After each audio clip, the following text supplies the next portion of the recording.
السلام عليكم ورحمة الله تعالى وبركاته. بسم الله الرحمن الرحيم. الحمد لله رب العالمين، والصلاة والسلام على سيد المرسلين وعلى آله وأصحابه أجمعين، أما بعد. فقد قال الله تبارك وتعالى في القرآن الكريم: أعوذ بالله من الشيطان الرجيم، بسم الله الرحمن الرحيم. وكتبنا عليهم فيها أن النفس بالنفس والعين بالعين والأذن بالأذن والسن بالسن والجروح قصاص، ومن تصدق به فهو كفارة له، ومن لم يحكم بما أنزل الله فأولئك هم الظالمون. صدق الله العليم. وقال النبي صلى الله عليه وسلم: بلكاح وأن يشربوا من أبوالها وألبانها إلى آخر الحديث، أو كما قال عليه الصلاة والسلام. سبحانك لا علم لنا إلا ما علمتنا إنك أنت العليم الحكيم. اللهم انفعني بما علمتني وعلمني ما ينفعني، ربي زدني علما. ربنا رب ارحمهما كما ربياني صغيرا. ربي أدخلني مدخل صدق وأخرجني مخرج صدق واجعل لي من لدنك سلطانا نصيرا.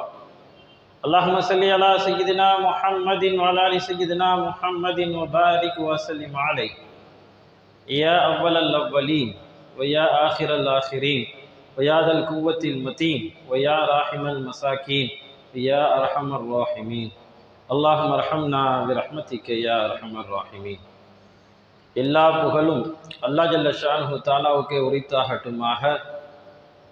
எனது உயிரிலும் மேலான ஹஸ்ரத் ரசூலுல்லாஹி ஸல்லல்லாஹு அலைஹி வஸல்லம் அன்னவர்கள் மீதும், அன்னவரின் அடிச்சுவற்றை சற்றும் அடிபரலாமல் பின்பற்றிய உத்தம சத்திய சஹாபாக்கள், தாபீன்கள், தபா தாபீன்கள், நாதாக்கள், சுஹதாக்கள், நல்லோர்கள், உலக முஸ்லிம்கள், குறிப்பாக நம் அனைவரின் மீதும் அல்லாஹுவின் அன்பும் அருளும் என்றென்றும் நின்று நிலவட்டுமாக. ஆமீன். கண்ணியத்துக்குரிய அல்லாஹ்வின் நல்லடியார்களே, அல்லாஹ் ஜல்லஷானஹு தஆலா ஒரு உயிரை பற்றி குர்ஆனிலே வசனத்திலே சொல்லி காட்டுகின்றான். ஒரு உயிர் எவ்வளவு முக்கியமானது என்பதை பற்றி. மன் கத்தல நஃப்ஸன் பி கைரி நஃப்ஸின் அவ் ஃபஸாதின் ஃபில் அர்ள் ஃபகஅன்னமா கத்தலன் நாஸ ஜமீஆ. ஒரு உயிரை, ஒரு ஆத்மாவை வேண்டுமென்றோ யார் கொலை செய்வாரோ அவர் இந்த பூமியிலே உள்ள அனைத்து மக்களையும் கொலை செய்வதை போன்றவர் ஆவார். வமன் அஹியாக ஃபகஅன்னமா அஹியன் நாஸ ஜமீஆ. அதே போன்ற இந்த உலகத்தில் யார் ஒரே ஒரு ஆத்மாவுக்கு உயிர் வாழ்வதற்கு ஏற்பாடு செய்வார்களோ, உயிர் வாழ்வதற்கு வழிவகை செய்வார்களோ, அவர் இந்த ஒட்டுமொத்த பூமியில் இருக்கக்கூடிய சமுதாயத்தையும் உயிர் வாழச் செய்தவர் ஆவார் என்று அல்லாஹ் ஜல்லஷானஹு தஆலா இந்த வசனத்திலே குறிப்பிட்டு காட்டுகிறார். ஆக உயிர் என்பது மிக முக்கியமான ஒரு விஷயம். நம்முடைய இஸ்லாமிய மார்க்கத்திலே பெரும் பாவங்களின் பட்டியல் ஒன்றுதான் கொலை செய்வது. ஒருத்தரை கொலை செஞ்சுட்டு அவனை பெரும் பாவம். அந்த கொலைக்கு பகரமாக கொலைதான் என்ன செய்யும், மரண தண்டனை தான் விதிக்க வேண்டும் என்று மார்க்கம் சொல்லித் தருகிறது. அதே போன்று எப்படி இந்த உலகத்தில் ஒரே ஒரு மனிதனை கொலை செய்தாலும் கூட அவன் ஒட்டுமொத்த மனித சமுதாயத்தில் கொலை செய்வதை போன்று பெரும் பாவம் என்று குர்ஆன் சொல்லித் தருகிறதோ, மற்ற காரியங்களுக்கு அந்த கொலை செய்வதை, குற்றங்களை தடுப்பதற்காக இஸ்லாம் சொல்லக்கூடிய ஒரு தீர்வு தான் கிசாஸ். அரபியிலே கிசாஸ் என்று சொல்வார்கள், அதாவது பழிக்கு பழி வாங்குதல். இன்றைய ஜும்மாவிலே பழிக்கு பழி என்ற தலைப்பின் கீழ் இஸ்லாம் சொல்லக்கூடிய அந்த கடுமையான தண்டனை சட்டம் என்ன சொல்கிறது, அப்படி கடுமை காட்டுவதனால் என்ன பிரயோஜனம் இருக்கிறது, சில நேரங்கள் அந்த கடுமையான சட்டத்தில் கூட இஸ்லாம் இரக்கம் காட்டுகிறது, அது எந்த நேரத்தில் இரக்கம் காட்டுகிறது என்பதைத்தான் இந்த ஜும்மாவிலே நாம் சிந்திக்க இருக்கின்றோம். அல்ஹம்துலில்லாஹ். கொலை, கொள்ளை, திருட்டு போன்ற கடுமையான குற்றங்களுக்கு இஸ்லாம் கடுமையான தண்டனைகளை கூறுகிறது.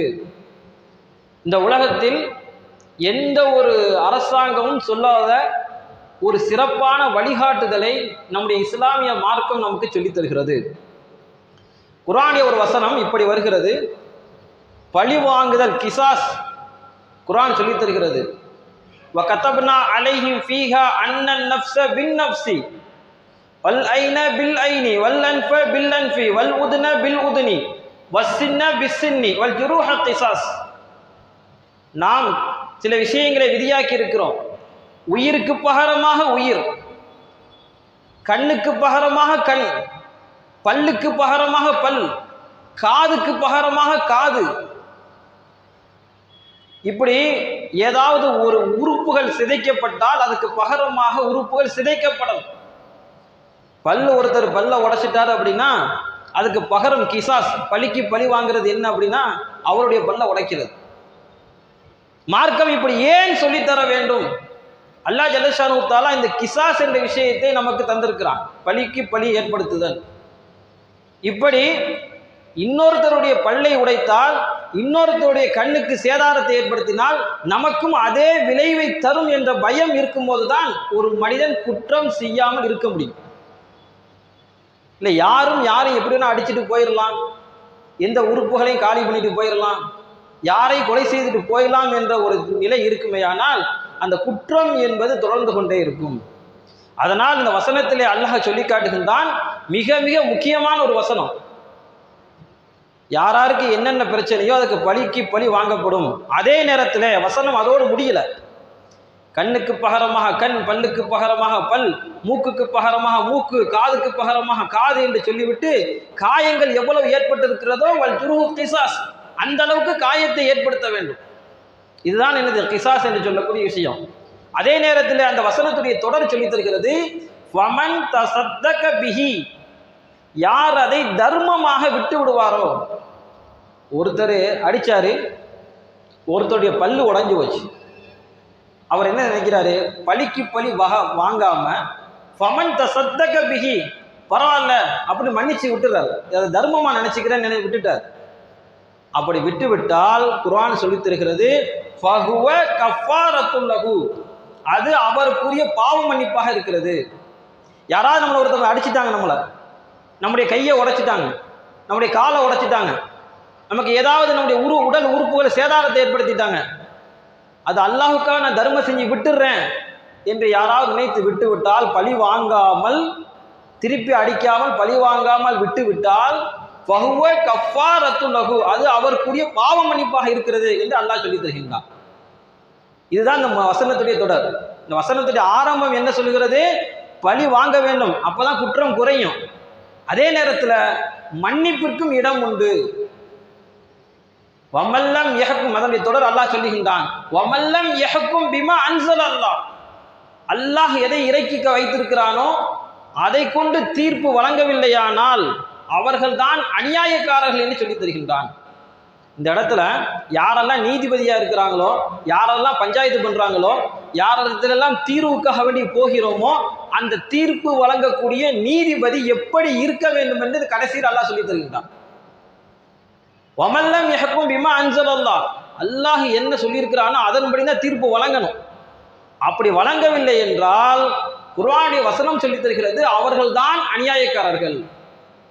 அல்லாஹ் பாதுகாக்க. நம்ம நீதிபதினா கோர்ட்டில் போய் தீர்ப்பு வாங்குறது மட்டும் கிடையாது. நம்ம குடும்பத்துக்கு நம்ம தான் நீதிபதி. நம்ம குடும்பத்தில் ஒரு தவறு செஞ்சிட்டாங்க, யாராவது ரெண்டு தரப்புல தவறு செஞ்சிட்டாங்க. உதாரணமா நம்ம வீட்டில் இருக்கக்கூடிய இளைய சகோதரர் 2 பேரும் தவறு செஞ்சிட்டாங்க. அந்த 2 பேரும் மூத்த அண்ணனாக இருக்கக்கூடிய நம்மிடத்தில் வருகிறார்கள், எங்களுடைய பிரச்சனைக்கு தீர்வு காணுங்கள். அந்த நேரத்தில் நம்ம தான் நீதிபதி. அப்போ கரெக்டாக என்ன செய்யணும், தீர்ப்பை சரியாக சொல்லணும்.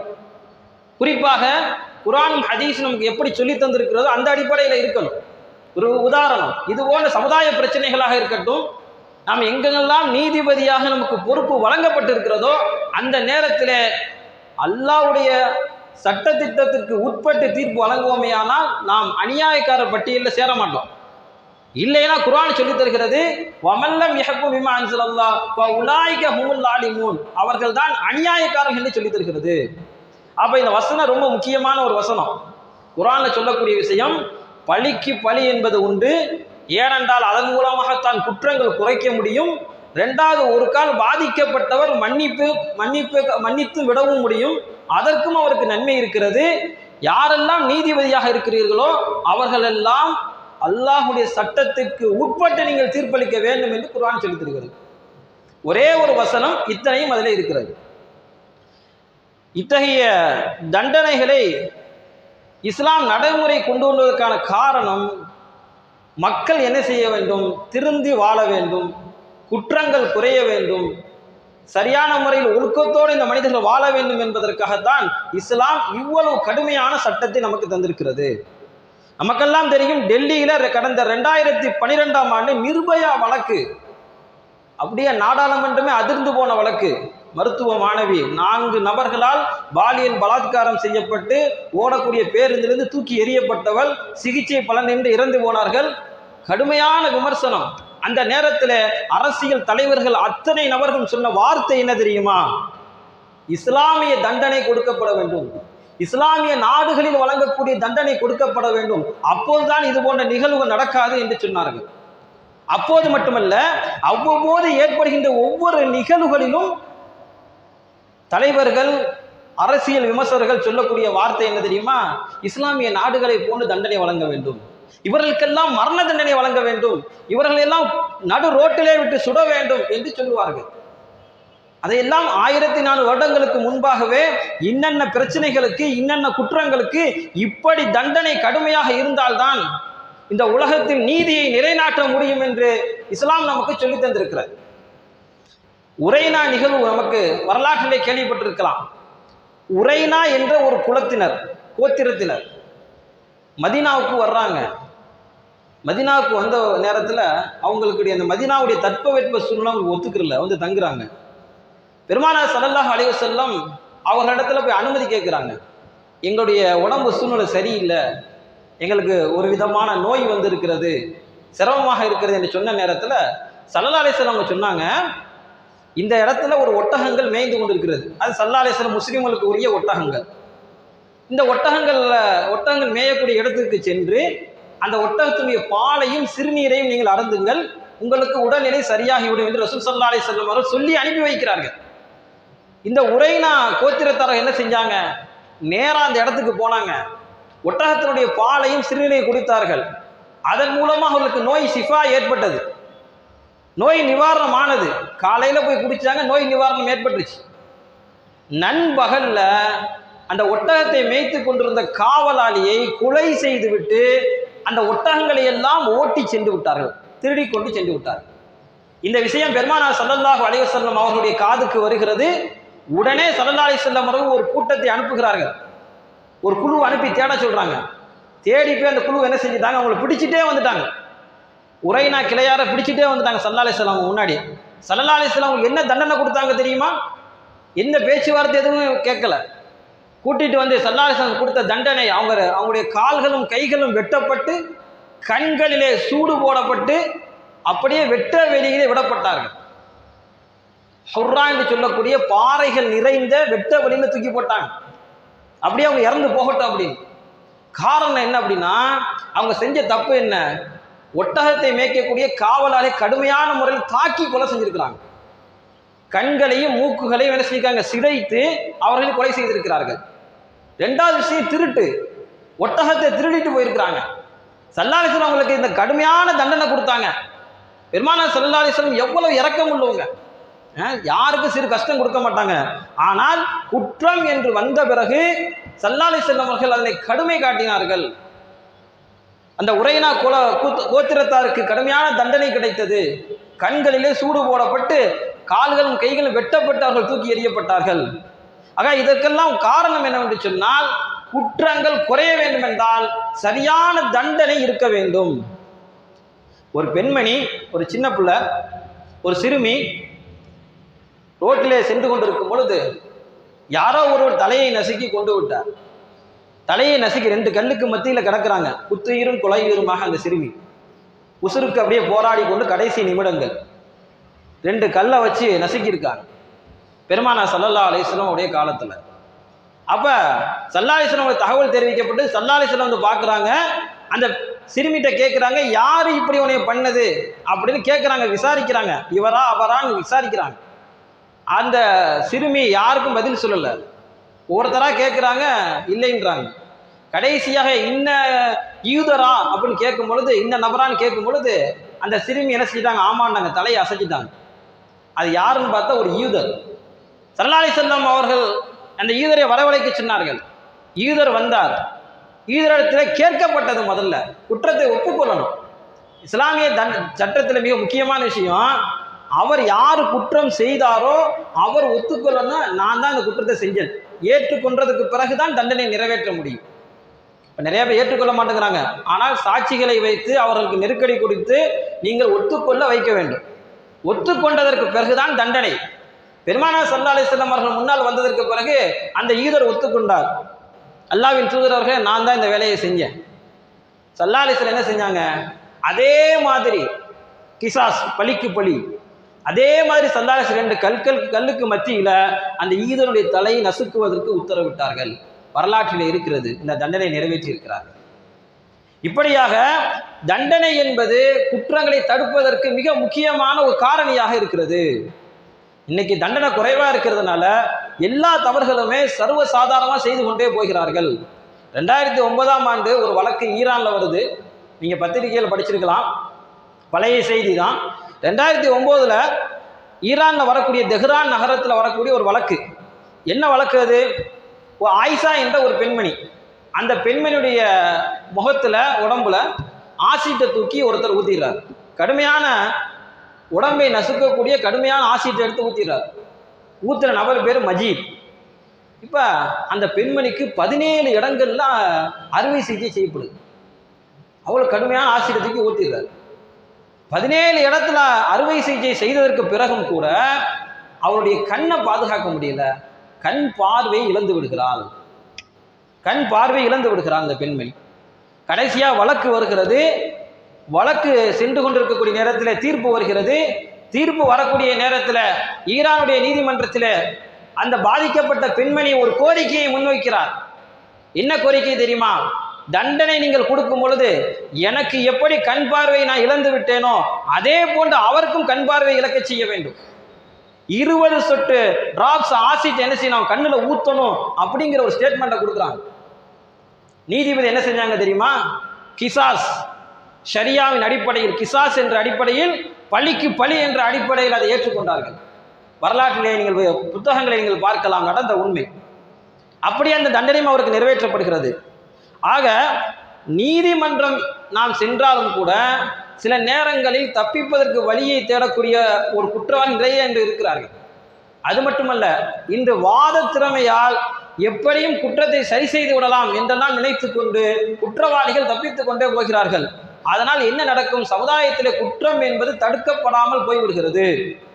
இஸ்லாம் கடுமையான தண்டனைகளை வழங்க வேண்டும் என்று சொன்னது குற்றங்களை குறைக்க வேண்டும் என்ற அடிப்படையில் தான். சட்டம் என்று பார்க்கும் பொழுது, இஸ்லாமிய சட்டம் என்று பார்க்கும்போது சில விஷயங்களுக்கு கடுமையான தண்டனை வைத்திருக்கிறது. உதாரணத்திற்கு விபச்சாரம். விபச்சாரம், திருமணம் ஆகாதவர்கள் விபச்சாரம் செய்தால் கசையடி, 100 கசையடி கொடுக்கணும். திருமணம் ஆனவர்கள் விபச்சாரம் புரிந்தால் மரண தண்டனை தான், கல்லால் எறிந்து கொல்லணும். இதுதான் ஷரியாவுடைய சட்டம். அதே நேரத்தில் 4 பேர் சாட்சி இருக்கணும். அதே நேரத்தில் அவர் என்ன செய்யணும்? ஒத்துக்கிறணும், நான் இந்த தவறு செய்தேன் ஒத்துக்கொள்ளணும். அப்படி அதெல்லாம் நடக்கலை அப்படின்னா அப்படியே விட்டுட மாட்டோம். அதற்கு குறைவான தண்டனை அவருக்கு வழங்கப்படும். அதே போன்று திருட்டுக்கு இஸ்லாமிய சரியத்திலே திருட்டு குற்றத்திற்கு கையை வெட்ட வேண்டும். குர்ஆன் சொல்லித்தரும், வஸ்ஸாரிகு வஸ்ஸாரிகத்து ஃபக்தவு ஐதியஹுமா. அப்போ திருடனா கையை வெட்டணும். அந்த திருட்டு குற்றம் எவ்வளவு அளவு, எவ்வளவு திருடுனா கையை வெட்டணும் அப்படிங்கிற சில சட்ட விதிமுறைகள் இருக்கிறது.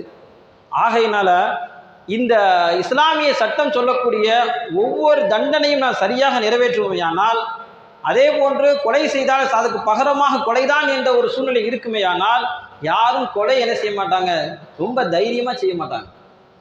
அதே மாதிரியே மது அருந்தினால் இஸ்லாமிய சட்டத்தின்படி கசையடி வழங்க வேண்டும். இதுவெல்லாம் நிறைவேற்றப்படுமையானால் குற்றங்கள் குறைவதற்கு அதிகமான வாய்ப்புகள் இருக்கிறது. இஸ்லாமிய தண்டனையை பொறுத்தவரையும் அல்லாவும் அல்லாவுடைய தூதர் ஸல்லல்லாஹு அலைஹி வஸல்லம் அவர்களும் இதுதான் தண்டனைன்னு சொல்லி வச்சிருக்கிறாங்க. விபச்சாரத்துக்கு தண்டனை சொல்லப்பட்டுருச்சு, கொலைக்கு தண்டனை சொல்லப்பட்டு விட்டது. கொலைக்கு மரண தண்டனை, கொலைக்கு பகரம் கொலை தான். அதே மாதிரியே மது அருந்தினா தண்டனை சொல்லப்பட்டு விட்டது. இன்னும் சில பிரச்சனைகள் இருக்கு. அதை தாழ்சீர் என்று சொல்லுவார்கள் அரபியில். அதாவது கண்டிக்கிற விதமாக தண்டனை கொடுக்கிறது.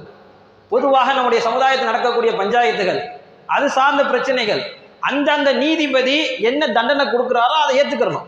உதாரணத்துக்கு அபராதம் விதிக்கப்படுது, அபராதத்தை கட்டணும். வேறு ஏதாவது தண்டனை வழங்கப்படுகிறதோ அதை நம்ம கொடுக்கணும். ஆனால் அதே நேரத்தில் அல்லாஹ்வும் அல்லாஹ்வுடைய தூதரும் எந்தெந்த விஷயங்களுக்கெல்லாம் தண்டனை சொல்லி இருக்கிறார்களோ அதை விட்டுறணும். அதுதான் என்னது சரியான தீர்வு. அதை தவிர்த்துட்டு மற்ற விவகாரங்களுக்கு, மற்ற குற்றங்களுக்கு அந்தந்த நீதிபதி என்ன முடிவெடுக்கிறார்களோ அந்த தண்டனை நிறைவேற்றப்பட வேண்டும் என்று ஷரியத் நமக்கு சொல்லித் தருகிறது. இப்போ இஸ்லாமிய தண்டனை எந்த விதமான பாரபட்சம் கிடையவே கிடையாது. ஏழை பணக்காரன் இவருக்கு விட்டு கொடுத்துடும், அரசர் குடும்பம் என்ற எந்த ரீதியிலும் இஸ்லாமிய சட்டத்திலே பாரபட்சம் என்பது கிடையவே கிடையாது. இங்கிலாந்தில் அரச குடும்பத்தினருக்கு என்ன இருக்குது, சலுகைகள் இருக்குது. அரச குடும்பத்தினர் ஏதாவது தவறு செய்தால் அவர்களுக்கு தண்டனையில் கொஞ்சம் குறைவு இருக்கிறது இங்கிலாந்தில். அது மாதிரியெல்லாம் யாருக்கும் இஸ்லாம் நமக்கு கொடுக்கவே இல்லை. ஸல்லல்லாஹு அலைஹி வஸல்லம் ஹதீஸ் நீங்கள் அடிக்கடி கேள்விப்பட்டிருக்கலாம். மஹ்சூமி கிளையை சேர்ந்த ஒரு பெண்மணி என்ன செஞ்சிருவாங்க, திருடிடுவாங்க. இந்த மஹ்சூமி கிளை இருக்கிறது ரொம்ப உயர்ந்த கிளை. நம்ம ஊரில் சொல்லுவோம் இல்லையா, இவர் ரொம்ப பாரம்பரியமான குடும்பம், ரொம்ப நல்ல குடும்பம், ரொம்ப மிகப்பெரிய ஆளு அப்படின்னு சொல்லுவோமா இல்லையா? இன்னார் குடும்பத்தில் உள்ள பெண் திருடி விட்டால் அப்படின்னு எவ்வளோ மனசு கஷ்டமாக இருக்கும். அப்போ அதே மாதிரி மஹ்சூமி கிளையை சேர்ந்த ஒரு பெண்மணி திருடி விடுவார்கள். அந்த பெண்மணி வேறு ஃபாத்திமா தான். திருடனுக்கு பிறகு அவங்க திருடனுடைய அந்த தண்டனை என்னன்னா கையை வெட்டுறது தான். கையை வெட்டுறது தான் அவங்களுக்கு தண்டனை. இப்போ அந்த குடும்பத்தை சேர்ந்தவர்கள் ரசூல் ஸல்லல்லாஹு அலைஹி வஸல்லம் அவர்களிடத்திலே எப்படியாவது அந்த தண்டனை குறைக்க வேண்டும் என்பதற்காக உஸாமத் இப்னு ஸைத் ரலியல்லாஹு தஆலா அன்ஹு அவர்களை கொஞ்சம் நீங்கள் பேசுங்கள் என்று சொல்வார்கள். உஸாமத் இப்னு ஸைத் ரலியல்லாஹு தஆலா அன்ஹு அவங்க ஸல்லல்லாஹு அலைஹி வஸல்லம் கிட்ட போய் பேசுவாங்க. யா ரசூலல்லாஹ், மஹ்சூமி கிளையை சேர்ந்த ஃபாத்திமா அவர்களுடைய அந்த தண்டனை விஷயத்திலே கொஞ்சம் நீங்கள் தளர்த்தினா நல்லா இருக்குமே என்று கேட்கக்கூடிய நேரத்தில் ஸல்லல்லாஹு அலைஹி வஸல்லம் கேட்பாங்க உஸாமாவை பார்த்து, உஸாமாவே ரலியல்லாஹு தஆலா அன்ஹு, அல்லாஹ்வுடைய சட்டத்திட்டத்திலேயா நீங்கள் என்ன செய்கிறீர்கள், வரம்பு மீறுவதற்கு சொல்லுகிறீர்கள் என்று சொல்லிவிட்டு மக்களை பார்த்து ஸல்லல்லாஹு அலைஹி வஸல்லம் உரை நிகழ்த்துவார்கள். அந்த உரையினுடைய அம்சம் மிக முக்கியம். ஸல்லல்லாஹு அலைஹி வஸல்லம் மக்களிடத்தில் சொல்லுவாங்க, முன்பு வாழ்ந்த மக்கள் அழிக்கப்பட்டதற்கான காரணம் என்ன தெரியுமா? வசதியான மக்கள் ஏதாவது தவறு செஞ்சாங்க அப்படின்னா அவங்களை என்ன செய்வாங்க, தண்டிக்க மாட்டாங்க. ஏழை மக்கள் தவறு செய்தால் அவர்களுக்கு தண்டனை வழங்குவாங்க. அதனால தான் முன்பு வாழ்ந்த சமுதாயம் அழிக்கப்பட்டிருக்கிறது என்று சொல்லிவிட்டு, அல்லாஹ்வின் மீது சத்தியமாக என்னுடைய மகள் ஃபாத்திமா திருடி இருந்தாலும் அவளுடைய கையை நான் வெட்டி இருப்பேன் என்று சொல்லிவிட்டு தண்டனை ரத்து செய்ய சொல்ல உஸாமத் இப்னு ஸைத் ரலியல்லாஹு தஆலா அன்ஹு அவர்கள் கடிந்து கொண்டார்கள். சிந்திக்க வேண்டிய மிக முக்கியமான செய்தி. ஏழை பணக்காரன், பாரம்பரியமான குடும்பம், எந்த விதமான ஏற்ற தாழ்வும் இல்லாத ஒரு சமநீதி கொண்ட ஒரு சரியான மார்க்கத்திலே நாம் அல்லாஹ் ஜல்ல ஷானுஹு தான் நம்மை வைத்திருக்கிறான். தண்டனை என்றால் சரியான முறையில் இருக்க வேண்டும், நீதி என்றால் இப்படித்தான் இருக்க வேண்டும், நேர்மை என்றால் இப்படித்தான் அதற்கு அளவுகோல். எல்லாவற்றுக்கும் சிறந்த ஒரு விஷயத்தை மார்க்கம் நமக்கு சொல்லி தந்திருக்கிறது.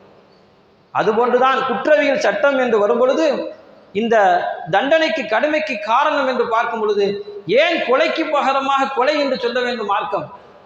ஆனால் இன்னைக்கு எல்லாரும் ஏற்றுக்கொள்றாங்க.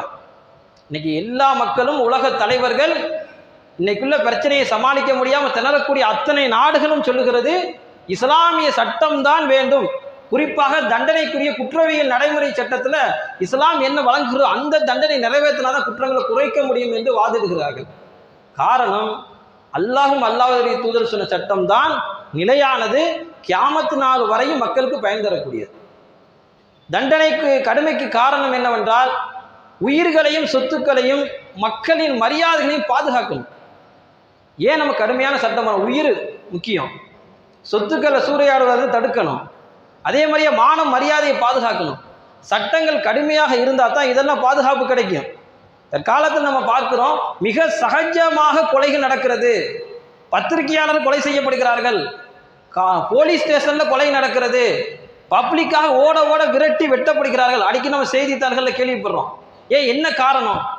திருப்பி நாமும் கொலை செய்யப்படுவோம், மரண தண்டனை கிடைக்கும் என்று இருக்குமேயானால் நிச்சயமாக கொலை குற்றம் என்பது குறைந்திருக்கும். அப்போ ஒருத்தருடைய உயிரை பாதுகாப்பதற்கு கடுமையான சட்டம் தேவை. அந்த சட்டத்தை இஸ்லாம் நமக்கு சொல்லித் தருகிறது. கொலைக்கு பகரம் கொலை, மரண தண்டனை கொடுக்கணும். அதே போன்று குற்றவாளிகளை சீர்படுத்துறதுக்காக வேண்டி கடுமையான சட்டம் தேவை. இன்னைக்கு குற்றவாளிகள் என்ன நினைக்கிறாங்க, இன்னைக்கு உலகத்துல எல்லா நாடுகளிலும் எல்லா பகுதிகளிலும் கூலி ஆட்கள் இருக்கிறார்கள், கூலிப்படை. எல்லா விதமான குற்றங்களை செய்வதற்கு, திருடுவதற்கு, கொள்ளையடிப்பதற்கு, கொலை செய்வதற்கு, கடத்துவதற்கு அத்தனைக்கும் கூலிப்படைகள் இருக்கிறது. ரஷ்யாவில் நீங்க கேள்விப்பட்டிருக்கலாம், வாக்னே அப்படின்னு சொல்லக்கூடிய பிரபல கூலிப்படை இருக்குது. நம்முடைய கர்நாடகாவில் பண்டு அப்படின்னு சொல்லக்கூடிய கூலிப்படை இருக்குது. வட மாநிலத்தில் ஒவ்வொரு பேர் வச்சே கூலிப்படை இருக்குது, பிரபலியமாகவே இருக்கிறார்கள். அப்ப இந்த கூலிப்படையெல்லாம் குற்றங்கள் செய்வதில் ரொம்ப ஆர்வமா இருப்பாங்க. யாரை கொலை செய்யறது, எந்த பொருளை திருடுறது, யாரை கடத்திட்டு போறது. இப்ப இது போன்ற குற்றங்களை தடுக்க வேண்டும், குற்றவாளியை சீர்படுத்த வேண்டும் என்று சொன்னால் இஸ்லாம் சொல்லக்கூடிய கடுமையான தண்டனை இருக்குமையானால் குற்றவாளிகளை சீர்படுத்த முடியும். அதே போன்று கடுமையான தண்டனை வழங்குவதற்கு மூணாவது காரணம் என்ன அப்படின்னு பார்த்தோம்னா, பாதிக்கப்பட்டவருக்கு கொஞ்சம் ஆறுதல் தேவை. ஒருத்தர் ஒரு கையை உடைச்சிட்டாரு, காலை உடைச்சிட்டாரு, இல்லை வேறு விதமான தாக்குதல் ஏற்படுத்தி உயிரை கொண்டுட்டாரு. இப்போ பாதிக்கப்பட்டவருக்கு ஒரு ஆறுதல் வேண்டுமே. இப்போ பாதிக்கப்பட்டதற்கு ஆறுதல் கொடுப்பதற்கு கடுமையான தண்டனை கொடுத்தாதான் அவர் மனசு கொஞ்சம் ஏற்றுக்கிறோம். என் கையை காலை உடைச்சிட்டான், அதே மாதிரி அவருக்கு உடைஞ்சு போச்சு, இல்லை வேற ஏதோ கடுமையான தண்டனை அவருக்கு, அப்போ அவருக்கு பாதிக்கப்பட்டவருக்கு ஒரு ஆறுதல் ஏற்படும். அப்போ இப்படிப்பட்ட ஒரு ஆறுதலுக்காகத்தான் கடுமையான தண்டனைகளை இஸ்லாம் வழங்கி இருக்கிறது என்று உலமாக்கள் சொல்லித் தருவார்கள். ஒரு குற்றங்கள் நடைபெறுகின்ற பொழுது அதில் பலர் பாதிக்கப்படுறாங்க. ஒருத்தரை கொலை செஞ்சு இறந்துட்டார் அப்படின்னா அவருடைய மனைவி, பிள்ளைகள், குடும்பங்கள் பாதிக்கப்படுது. மனைவி விதவையா போயிடுவாங்க, பிள்ளைகள் அனாதையா போயிடுவாங்க. இப்ப இவ்வளவு பாதிப்பும் ஒரே ஒரு கொலையில இருக்குது. அதனால தான் குர்ஆன் சொல்லி தருகிறது, நீங்க ஒரே ஒரு நபரை கொலை செஞ்சா ஒட்டுமொத்த சமுதாயத்தை கொலை செய்தவர்கள் போன்றவர். ஒரே ஒரு உயிரை நீங்க வாழ வைத்தால் ஒட்டுமொத்த சமுதாயத்தை வாழ வைத்தவர். குடும்பத்துடைய தலைவரை கொலை செஞ்சிட்டோம் அப்படின்னா மனைவி மக்கள் பாதிக்கப்படுவாங்க, குடும்பத்தார்கள் பாதிக்கப்படுவாங்க. எவ்வளவுதான் அன்பளிப்புகளும் பரிசுகளும் நஷ்ட ஈடுகளும் வழங்கப்பட்டாலும் கூட அவருடைய எதிர்காலங்கிற சூழ்நிலை மிக கஷ்டமாகத்தான் சென்று கொண்டிருக்கிறது. அப்ப அந்த பாதிக்கப்பட்டவருக்கு என்ன செய்யணும், ஒரு நிவாரணம் கிடைக்கணும், ஒரு மன ஆறுதல் கிடைக்கணும்.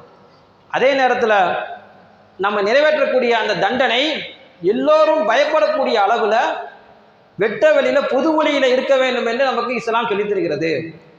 குர்ஆனுடைய வசனம் சொல்லும், அஸ்ஸானியத்து வஸ்ஸானி ஃபஜ்லிது குல்ல வாஹித மின்ஹுமா மீஅத ஜல்தா. விபச்சாரம் புரியக்கூடிய ஆண், விபச்சாரம் புரியக்கூடிய பெண் ஒவ்வொருத்தருக்குமே 100 கசையடி கொடுக்கணும். எப்படி கொடுக்கணும்? 100 கசையடி கொடுக்கணும். அல்லாஹ் குர்ஆன்ல சொல்றான், வலா தஃகுது பிஹிமா ரஃபத்துன், அவர்கள் மீது நீங்க இறக்கப்படக்கூடாது. ரொம்ப முக்கியமான விஷயம். யாராவது தப்பு செஞ்சு அதுக்கு தண்டனை நிறைவேற்றப்படும் பொழுது குர்ஆன் சொல்லித் தருகிறது இறக்கப்படக்கூடாது. அதே நேரத்தில் அவங்கள பொது வெளியில வச்சு வல் யஷ்ஹது அஸாபஹுமா தாயிஃபத்தும் மினல் முஃமினீன், மூமின்கள் ஒரு கூட்டம் பார்க்கக்கூடிய அளவுக்கு அந்த தண்டனையை நிறைவேற்றணும் குர்ஆன் சொல்லித் தருகிறது. ஏன், என்ன காரணம்? இந்த பிரச்சனைக்கு இந்த தண்டனை இப்படி கஷ்டப்படுறாங்கன்னு வெளியில தெரிஞ்சாதான் அடுத்தவர்கள் தப்பு செய்வதற்கு பயப்படுவார்கள். அமெரிக்காவினுடைய டெக்சாஸ் மாநிலத்தினுடைய கவர்னர் அமெரிக்க அதிபருக்கு ஒரு கடிதம் எழுதுகிறார். அமெரிக்காவுடைய சூழ்நிலை என்ன அப்படின்னா, கடுமையான போதைப் பொருட்களுடைய பழக்க வழக்கங்கள் அதிகம், கட்டுப்படுத்தவே முடியாத ஒரு நாடு அமெரிக்கா. அமெரிக்காவில் அதிகமான போதை பழக்கங்கள். அப்ப டெக்சாஸ் மாநில கவர்னர் அமெரிக்க அதிபருக்கு ஒரு கடிதம் எழுதுகிறார். அந்த கடிதத்தில் சொல்லப்பட்ட செய்தி என்ன அப்படின்னா, போதை மருந்து பயன்படுத்துபவர்கள், அதை விற்பவர்களுக்கு கடுமையான தண்டனை கொடுங்கள், அந்த தண்டனையை வீடியோவாக எடுத்து வெளியிடுங்கள். வீடியோவாக எடுத்து எல்லாருக்கும் வெளியிடுங்க. ஏன், என்ன காரணம்? அப்பதான் இந்த தண்டனை கிடைக்கும், இந்த தவறு செஞ்ச இந்த தண்டனை கிடைக்கும் என்று எல்லோரும் பயப்படுவார்கள் என்று அந்த ஆள் கடிதம் எழுதியிருக்கிறார். இப்ப இதுவெல்லாம் எதை காட்டுகிறது சொன்னால், இந்த உலகம் நான் தான் அறிவாளி, நான் தான் அறிவாளி என்று எத்தனை ஆண்டுகள் சொல்லிக் கொண்டிருந்தாலும் எல்லாவற்றிற்கும் மேலாக ஷரியத் நமக்கு சொல்லி தந்திருக்கிறது. ஷரியத்துடைய தீர்வு தான் கியாமத்து நாள் வரையும் உள்ள விஷயங்களுக்கு தீர்வாக இருக்கும். இன்னைக்கு எத்தனையோ மேதாவிகள் வந்து கொண்டே இருப்பார்கள், இதுவெல்லாம் சரி வராது, அதுவெல்லாம் சரி வராது என்று சொல்லிக்கொண்டே போவார்கள்.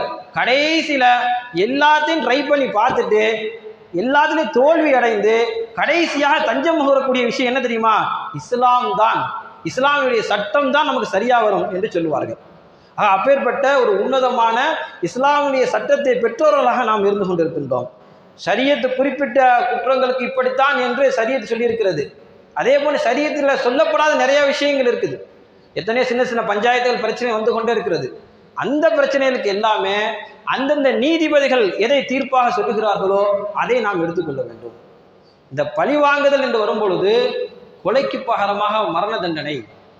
இன்னைக்கு நாடு முழுவதும் உலகம் முழுவதும் இந்த ஒரு விஷயத்திற்கு இன்னும் எதிர்ப்பு இருந்து கொண்டே இருக்கிறது. அது என்ன? இஸ்லாம் மரண தண்டனை ஆதரிக்கிறது. இன்னும் மேதாவிகள் அதிமேதாவிகள் சொல்லிக்கொண்டே இருக்கிறார்கள். ஆனால் உண்மையில் கொலைக்கு பகரமாக கொலை என்று சொன்ன மார்க்கம், கிசாஸ் பழிக்கு பழிதான் தீர்வு என்று சொன்ன மார்க்கம், சில நேரங்களில் அதை மன்னித்து விட்டால் பாதிக்கப்பட்டவர்கள் மன்னித்து விடுவார்களே, ஆனால் அது நஷ்டஈடு கொடுத்து மன்னிப்பையும் பெற்றுக்கொள்ளலாம் என்று இஸ்லாம் சொல்லித் தருகிறது. சமீபத்தில் அவங்களுக்கு தெரியும், கேரளாவில் நிமிஷா பிரியாவுடைய அந்த வழக்கு, பாலக்காடு மாவட்டத்திலிருந்து நிமிஷா பிரியா என்ற அந்த ஒரு நர்ஸு இங்கேருந்து ஏமன் நாட்டுக்கு வந்து அவங்க நர்ஸு வேலைக்காண்டி போகிறாங்க. அங்கே போனதுக்கு பிறகு ஒரு மருத்துவமனையை ஆரம்பிக்கிறாங்க. அந்த மருத்துவமனை யார் கூட சேர்ந்து ஆரம்பிக்கிறாங்க? அந்த ஏமனில் இருக்கக்கூடிய அந்த அரபியோடு சேர்ந்து ஆரம்பிக்கிறாங்க. தலால் அப்தே மஹதி அப்படிங்கிறவருக்கு அந்த நபருடைய பெயர். அவரோடு சேர்ந்து ஆரம்பிக்கிறாங்க மருத்துவமனையை. கொஞ்ச நாள் போகுது. ஆனால் அந்த மஹதி என்ன செய்கிறாரு? அந்த நர்ஸு நிறைய தொந்தரவு கொடுக்குறாரு. அவருடைய பாஸ்போர்ட்டை பிடுங்கி வச்சுக்கிறார். வீட்டுக்கு எந்த தொடர்பும், ஃபோன் பேசக்கூடாது, எந்த தொடர்பும் வைத்துக் கொள்ளக்கூடாது என்று ரொம்ப டார்ச்சர் பண்ணுறார். இதுவெல்லாம் சொல்லப்பட்ட செய்தி, உண்மையை அல்லாஹ் தான் அறிந்தவர். இப்போ அவர்கிட்ட பாஸ்போர்ட்டை வாங்குறதுக்காக வேண்டி இந்த நிமிஷா பிரியா என்ற நர்ஸ் என்ன செய்கிறாங்க? நிறைய அந்த தலால் அப்தே மஹதிக்கு நிறைய போதை மருந்தை கொடுக்குறாங்க. 2017 இது நடக்குது. 2017 ஜூலையில் நடக்குது. கோட்டமைன் அப்படிங்கிற மிகப்பெரிய ஒரு போதை பொருளை கொடுக்குறாங்க. அது ஓவர் டோஸ் ஆகி அந்த தலால் அப்தே மஹதி இறந்து போகிறார். இப்பொழுது அந்த தலால் அப்தே மஹதியை அந்த நர்ஸ் என்ன பண்ணுறாங்கன்னா, ஒவ்வொரு பார்ட்டாக வெட்டி என்ன செஞ்சுறாங்க? தண்ணி தொட்டியில் மறைச்சி வச்சிடறாங்க. இது பெரிய தவறு தான், பெரிய கொலை குற்றம். இந்த கொலை குற்றத்திற்கு 2018 நீதிமன்றம், ஏமன் நாட்டுடைய நீதிமன்றம் தீர்ப்பு வழங்குகிறது மரண தண்டனை. 2024 ஏமன் நாட்டினுடைய அதிபர் அதை உறுதி செய்கிறார். இப்போ கடந்த ஜூலை, போன மாதம், இன்னைக்கு 1ஆம் தேதி, கடந்த ஜூலை 16ஆம் தேதி நிமிஷா பிரியாவுக்கு தூக்கு தண்டனை என்று உறுதியாகிவிட்டது. ஆனால் கடந்த 16ஆம் தேதி தூக்குக்கு அவரை தூக்கு மேடைக்கு கொண்டு வரப்படவில்லை, மரண தண்டனை நிறைவேற்றப்படவில்லை.